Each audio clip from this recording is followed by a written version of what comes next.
Bonjour tout le monde, c'est David Bouchard de la Très Web de l'Estrie, dans le fond pour le caucus de la défense des organismes de défense collective des droits de l'Estrie. Aujourd'hui, on vous propose le lancement de notre dossier noir sur l'atteinte des droits en temps de la COVID-19. Donc, je vais passer la parole à ma collègue Marie-Lou. Bonjour, je suis Marie-Lou Delatravette, collègue de David. Donc, merci à tous et à toutes d'être là aujourd'hui. C'est pas d'hier que nos droits sont bafoués et plusieurs exemples en témoignent au milieu du communautaire. Toutefois, le contexte de pandémie actuelle a accentué et mis en lumière plusieurs de ces atteintes, particulièrement envers les populations vulnérables. Et en réponse à cela, les organismes de défense collective des droits de l'Estrie dénoncent sous la forme d'un dossier noir les effets des attaques issues des décisions gouvernementales sur nos droits fondamentaux en ces temps de COVID. Donc, c'est un gros document. On essaie d'être le plus complet possible, mais c'est sûr qu'il y a des droits là-dedans qui ont été oubliés. À chaque fois qu'on touche à un droit, on vient en transgresser un autre. Donc, c'est très difficile de tous les énumérer, mais on a fait un très gros travail là-dessus. C'est un document qui rapporte plus de 23 catégories de droits humains issus des chartes des droits et libertés au Québec et au Canada. Et depuis le début de la pandémie, c'est des droits qui ont été détériorés, transgressés, bafoués, nommez-les. Il y a eu beaucoup de discrimination pendant cette crise-là et ça a été marqué dans plusieurs pans de la société, notamment au travail, en santé, en éducation. Donc, dans ce document-là, on va trouver plusieurs exemples que le milieu communautaire, on est au premier plan de tout ça. Donc, à chaque jour, dans vos domaines respectifs, les organismes sont témoins de cette discrimination-là. Là, on les voit à chaque jour. Et on énumère ces exemples-là, des situations là, épouvantables. Et on fait tout ça dans le but de sensibiliser les gens et là, de faire un pied de nez au gouvernement provincial et fédéral et de dire, là, ça va faire. Depuis le début de la pandémie et même avant, depuis toujours, le milieu communautaire a les solutions pour mettre fin à ces injustices-là. Malheureusement, à chaque année, on ne nous écoute pas et on espère que ce document-là va montrer qu'on a une voix légitime dans la lutte contre les injustices et qu'il faut nous écouter pour mettre fin à ça une fois pour toutes. Merci Marie-Lou. J'inviterai Isabelle à poursuivre. Le droit au logement, qui était déjà gravement attaqué avant la pandémie, a connu des transgressions sans précédent depuis mars 2020.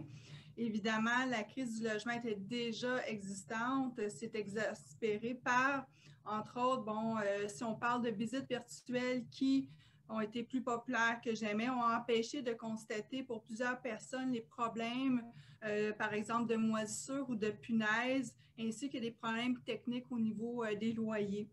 Également, le manque substantiel de logement de ressources pour loger les personnes en situation d'itinérance s'est vu aggravé avec les mesures sanitaires. La crise du logement, on réclame plusieurs organismes depuis des années, des logements sociaux et on en a de besoin. Donc, la pandémie a accentué également les problèmes liés au manque de logements sociaux. Dans les résidences privées pour aînés, les RPA, des services non rendus ont tout de même été facturés aux aînés, même si le gouvernement a donné beaucoup d'argent, particulièrement aux RPA pour faire face à la pandémie. Et c'est une situation qu'on retrouve particulièrement dans les grandes RPA. Merci Isabelle. Je vais passer le tour de parole à Guillaume, Division Emploi, pour nous parler aussi de quelques droits bafoués au niveau du travail. Oui, les droits du travail étaient bafoués avant la pandémie, mais ça a exacerbé la perte de ces droits-là, la vulnérabilité des personnes, en particulier les femmes et aussi les personnes migrantes et racisées, notamment. On a vu de la discrimination dans la capacité de déposer des plaintes avec la fermeture des bureaux physiques. Donc, ça a duré plusieurs mois. C'est pas tout le monde qui a accès ni les connaissances pour l'utilisation du processus numérique. Il y a aussi les délais qui ont doublé en 2020 pour les projets de médiation devant le tribunal administratif du travail. Donc, du 16 mars au 12 juin, ça a été interrompu. Donc, 11 000 dossiers au Québec qui ont été mis sur la glace. Également, il y a eu des délais de traitement importants pour les demandes de permis de travail. On sait que les travailleurs temporaires, ça, c'est une chose qu'on demande depuis longtemps, qu'il n'y ait pas de permis de fermé, c'est-à-dire qu'ils sont liés à un seul employeur quand il y a des cas d'abus ou d'harcèlement ou d'abus de travail, mais on ne peut pas quitter l'employeur. L'employeur a trouvé un autre job ailleurs. Donc, ça, c'est arrivé en ce moment. Et quand on dépose un permis de travail, pour donner un exemple, pour personnes vulnérables, mais c'est 5 jours ouvrables normalement que c'est traité, étant donné l'urgence de la situation. Mais là, on a plusieurs semaines, voire des mois d'attente. Et ça, c'est pour une catégorie de permis de travail qui est jugée urgente. Imaginez pour les autres. Et également aussi pour les certificats de sélection, pour les demandes de résidence permanente, les délais ont augmenté de 6 mois à 24 mois.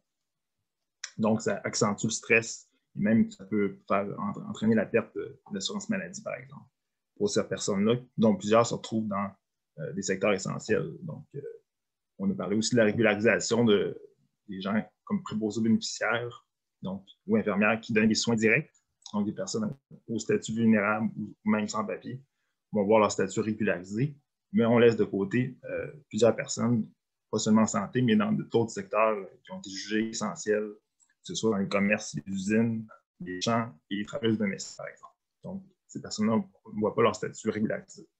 Ça, c'est une grosse injustice. Également, les primes. On a beaucoup parlé des primes, notamment dans le secteur public, dans la santé, mais il y a plusieurs critères pour y avoir accès. C'est la géométrie variable. Donc, les personnes, par exemple, dans l'entretien ménager ou dans les soins directs, qui peuvent avoir des journées consécutives de travail, par exemple, dans les zones rouges.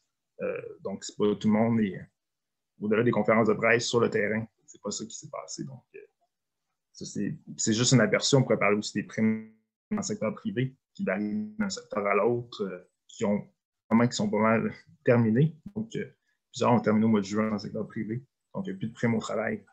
Pourtant, ces personnes sont toujours en situation de vulnérabilité. Donc, et aussi, souvent, c'est les plus bas salariés. Donc, on va être vigilant et vigilante dans les prochains mois pour soulever ces enjeux-là et solidariser avec les travailleuses, notamment nos syndiqués, mais également syndiqués. Merci Guillaume. Je passerai la parole à Émilie pour nous parler un peu de droits bafoués au niveau de la santé. Oui, bonjour tout le monde. Moi, c'est Émilie Théroux. Je suis au Collectif pour le libre choix.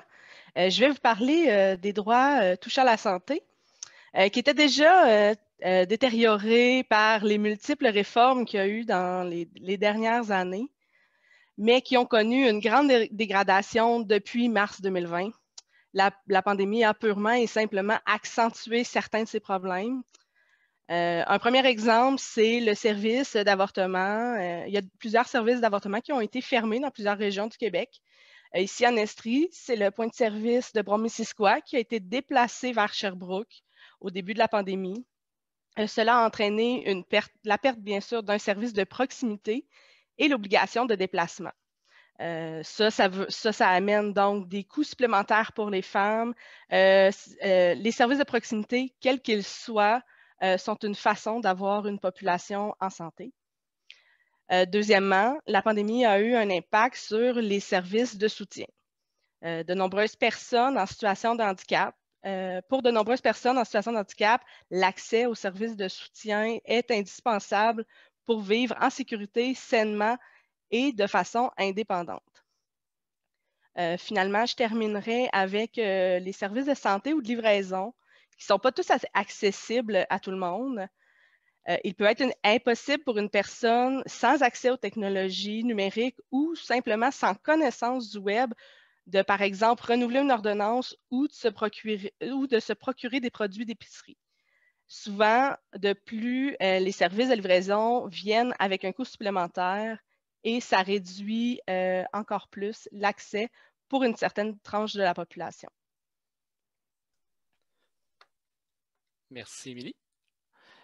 Dans le fond, je ferai du pouce sur ce qu'Émilie a dit en parlant justement de tout ce qui était au niveau de l'accessibilité numérique, là, elle vient justement de parler, justement pour tout, quand on fait des commandes à l'épicerie, ces choses-là qui sont des besoins de base, entre autres, souvent pour les personnes aînées qui ne pouvaient pas sortir justement pendant le confinement et tout. Ça fait en sorte que parmi les droits qu'on a parlé, on vient d'en parler de 3, il y a une nouvelle forme de discrimination qu'on a vue vraiment beaucoup plus forte que jamais, qui était vraiment la fracture numérique et l'exclusion numérique. En gros, quand on regarde ça, on l'a vu entre autres avec la fermeture des bureaux de Service Canada et des centres locaux d'emploi. Donc, ce que ça a créé, c'est que maintenant, il y a beaucoup de gens qui devaient, mettons, aller faire de la recherche d'emploi, ces choses-là, ou des personnes aînées qui attendaient justement d'avoir des réponses de ces services-là, qui ne pouvaient pas s'il n'y avait pas accès à l'Internet ou encore parce qu'ils ne pouvaient pas soit se déplacer ou encore les bureaux étaient tout simplement fermés. Ensuite, si on regarde au niveau de l'éducation, on voit vraiment que ce n'est pas tout le monde qui a vraiment toutes les ressources informatiques, qui ont accès à l'Internet. Ou si on regarde, mettons, dans les régions rurales, ce n'est pas partout que l'Internet haute vitesse se rend et que c'est possible de faire, exemple, des Zooms, des classrooms, ces choses-là, pour pouvoir justement continuer l'éducation à distance, que ce soit au niveau supérieur ou encore au niveau plus du primaire ou du secondaire. On a parlé aussi justement tantôt là, des services de livraison et toutes ces choses-là qu'il faut payer en ligne, mais aussi, quand on parle en ligne, souvent on parle qu'il faut payer par carte de crédit et c'est pas tout le monde qui a accès aux cartes de crédit et c'est pas tout le monde non plus qui veulent aller vers les cartes de crédit et ces choses-là. C'est qu'on pense justement, il y a beaucoup de personnes aînées qui veulent payer en argent comptant. Il y a beaucoup de gens qui préfèrent juste payer en argent comptant. Et même, on a vu certains commerces qui décidaient de ne plus le prendre par une mesure de sécurité. Donc, ça vient faire en sorte que ça prend quelqu'un qui a absolument une carte ou encore soit de débit ou de crédit pour faire ses achats. Et comme on mentionnait tantôt aussi, là, toute l'iniquité par rapport à la qualité du service Internet ou de l'équipement informatique par rapport à tout ce qui est demandé. Malheureusement, on n'est pas tous égaux là-dessus, qu'on le veuille ou qu'on ne le veuille pas. Et il y a vraiment quelque chose à penser face à cette exclusion numérique-là, justement, dans les approches du gouvernement face à la pandémie. Donc, quand on regarde justement ces 3 exemples-là, plus la fracture numérique, on vient juste de faire un tour vraiment sommaire, là, parce qu'il y a beaucoup d'autres exemples qu'on pourrait donner par rapport aux types de droits qui sont attaqués. Puis, on en a parlé de 3 sur 23. Donc, on voit qu'on aurait pu faire encore beaucoup plus de chemin, malheureusement, là-dessus. On ne veut pas dire que c'est nécessairement la pandémie qui a tout créé ça, mais on voit vraiment que ça l'a accentué, que si, justement, comme Marie-Lou parlait tantôt, on avait écouté un peu les demandes du communautaire, que ce soit dans la création de logements sociaux, que ce soit dans l'accessibilité des soins pour les personnes handicapées, les personnes allophones, ou peu importe, ou tout ce qu'on a nommé précédemment. On s'en serait peut-être qu'aujourd'hui, la pandémie aurait été beaucoup plus facile à gérer. On n'aurait pas été pris dans les anciennes réformes d'une réingénierie de l'époque Charest ou encore de la réforme Barrette et tout ce qui est suivi aussi depuis. Ça fait longtemps qu'on malmène nos services publics et là, c'est vraiment temps justement de faire attention à ça et de commencer à écouter un peu nos revendications. Ce dossier noir-là qu'on a rédigé, c'est vraiment pour pouvoir faire justement un listing pour montrer à quel point que ça ne va pas bien en ce moment et à quel point il faut commencer à se mettre en mode solution et à faire des solutions collectives. Et c'est pour ça que les organismes de défense collective des droits de l'Estrie ont revendiqué ces droits-là depuis plusieurs dizaines d'années. On aimerait ça qu'enfin on nous écoute pour pouvoir justement apporter le changement et avoir une société plus juste, plus démocratique et plus égalitaire pour vraiment tous et toutes. Donc, mettons enfin à ces injustices et peut-être que ça va bien aller à la fin de tout ça. Donc, merci beaucoup. On se met en marche et on va essayer de trouver des solutions pour vraiment tous ces problèmes-là et ces droits qui sont bafoués là. Restez à l'affût, les organismes de défense collective des droits de l'Estrie. On va être là en 2021, fait attendez-nous, on va être présents. Merci beaucoup.